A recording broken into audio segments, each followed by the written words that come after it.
Hello guys! Share ko lang sa inyo itong order ko. Kadarating lang from AliExpress. So, ito yung para sa ano ko to? Ito. Yung regalo sa akin na smartwatch. Nag-order kami ng mga strap niya, tsaka yung lens protector. Ay, ito. Yung screen protector niya. Nakita ko sa inyo isa-isa.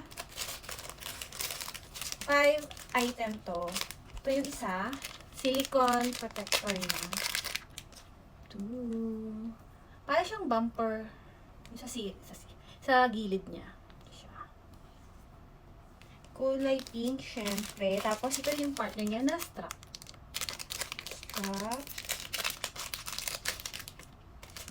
Di ba? Ang ganda, partner.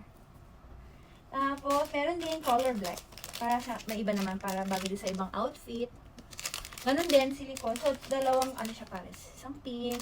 Parang light, parang pa-beige-beige din siya. Pero okay lang. Basta maiba yung color niya. Tapos, so, may strap din siya kasama. At isang screen protector niya. Para siyang para siyang hydrogel type. Tsaka kung ito ikakabit kasi mayroon pa naman akong ito yung glass na protection niya. So, alam nyo ba guys, itong 5 item na to, $10 lang to. $10 Brunei money. Kung sa pera natin sa Pinas, mga around 470 pesos. So, di ba mura lang?